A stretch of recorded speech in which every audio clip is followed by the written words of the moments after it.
तो भगवान बता रहे हैं गीता में कि मैं जन्म रहित हूं, फिर भी संसार में मैं आता हूं। तो आप आके क्या करते हैं? अर्जुन ने प्रश्न पूछा, भाई आप इस संसार में आते तो आने का कुछ तो कारण होता होगा ना।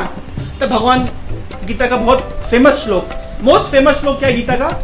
यदा यदा ही धर्मस्य ग्लानिर्भवति भारतः अभ्युत्थानम धर्मस्य तदात्मानं सृजाम्यहम्। भगवान कह रहे हैं कि जब जब धर्म की ग्लानि होती है और धर्म में वृद्धि होती है मैं आता हूं। तो अर्जुन ने पूछा आप आते तो आके करते क्या है?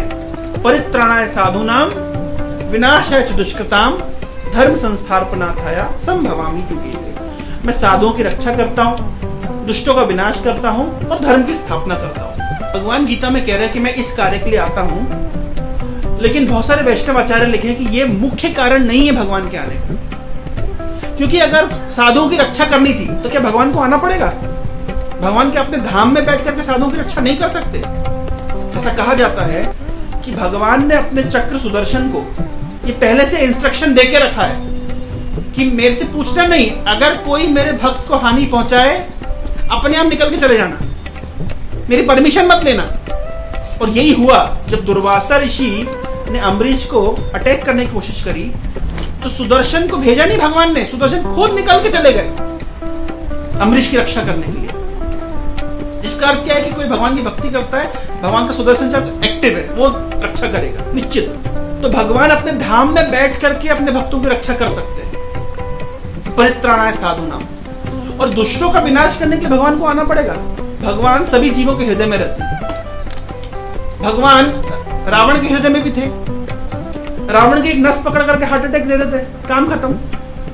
इतनी दूर से भगवान को आना पड़ेगा और समुद्र के ऊपर पुल बांधना पड़ेगा और तब जाके रावण को मारेंगे। भगवान तो हार्ट अटैक, एक नस पकड़ते हार्ट अटैक से मर जाता कि वो भगवान मच्छर के हृदय में भी है, मच्छर को ऐसी प्रेरणा देते जाकर के काट लेते, डेंगू हो जाता, वैसे ही मर जाता।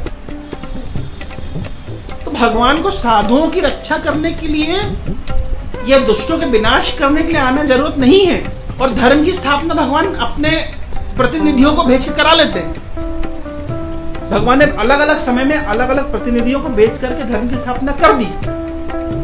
फिर प्रश्न उठता है कि भगवान के संसार में आने का मुख्य कारण क्या है? भगवान इस संसार में आते हैं एक मुख्य कारण से, जो और कोई नहीं कर सकता, वो भगवान को ही आना पड़ेगा। धर्म की स्थापना किसी से करवा सकते हैं, साधुओं की रक्षा किसी से करवा सकते हैं, असुरों का विनाश किसी से करवा सकते हैं, लेकिन एक काम के लिए भगवान को खुद आना पड़ता है। जैसे मान लीजिए ब्रांड एम्बेसडर होता है, एक पंखे का ब्रांड एम्बेसडर था MS धोनी, या ऐसे समझिए हेमा मालिनी ने ऐड किया कौन सी क्रीम का, इसका वीको टर्मरिक। सुना आप लोगों ने, देखा है वो ऐड? वीको टर्मरिक नहीं कॉस्मेटिक, वीको टर्मरिक आयुर्वेदिक क्रीम। अच्छा, इसका एडवर्टाइजमेंट किसने किया? हेमा मालिनी ने। अच्छा, मान लीजिए हेमा मालिनी की जगह माता जी कहाँ गई? कृष्णा माता जी।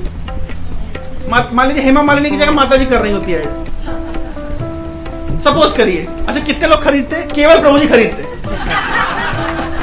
अच्छा, है कि नहीं है? है कि नहीं है? हेमा मालिनी को खुद आना पड़ेगा वीको टर्मरिक का ऐड करने के लिए, वो अल्टरनेट कोई और नहीं चलेगा। अब समझ रहे हैं? इसको कहते हैं ब्रांड एम्बेसडर। वो पंखे के ऐड करने के लिए धोनी जी आए हैं, मैं जाके ऐड करूंगा तो लोग पंखे नहीं खरीदेंगे। तो उसी प्रकार से ये इसलिए भगवान को इस जगत में आना पड़ता है अपने धाम का एडवर्टाइजमेंट करने के लिए। देखो मेरा धाम कैसा है, मेरे धाम में मृत्यु नहीं है, मेरे धाम में आनंद ही आनंद है, मेरे धाम में किसी प्रकार का दुख नहीं है। इसको कुंठा का जगत कहते हैं, इसको वैकुंठ कहते हैं। इस जगत में स्ट्रगल है, वहां पे आनंद है। इस जगत में अंधकार है, उस जगत में प्रकाश है। इस जगत में अज्ञान है, वहां पे ज्ञान है।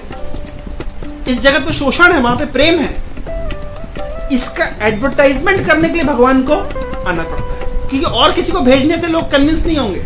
इसके लिए भगवान को स्वयं आना पड़ता है। ये मुख्य उद्देश्य है भगवान के आने का। भगवान के आने का मुख्य उद्देश्य है कि भगवान के भक्त इस संसार में भगवान की प्रतीक्षा करते हैं कि कब भगवान आएंगे और हम उनके साथ प्रेम का विनिमय करेंगे। ये और प्रेम का विनिमय किसी और के माध्यम से आप नहीं करा सकते।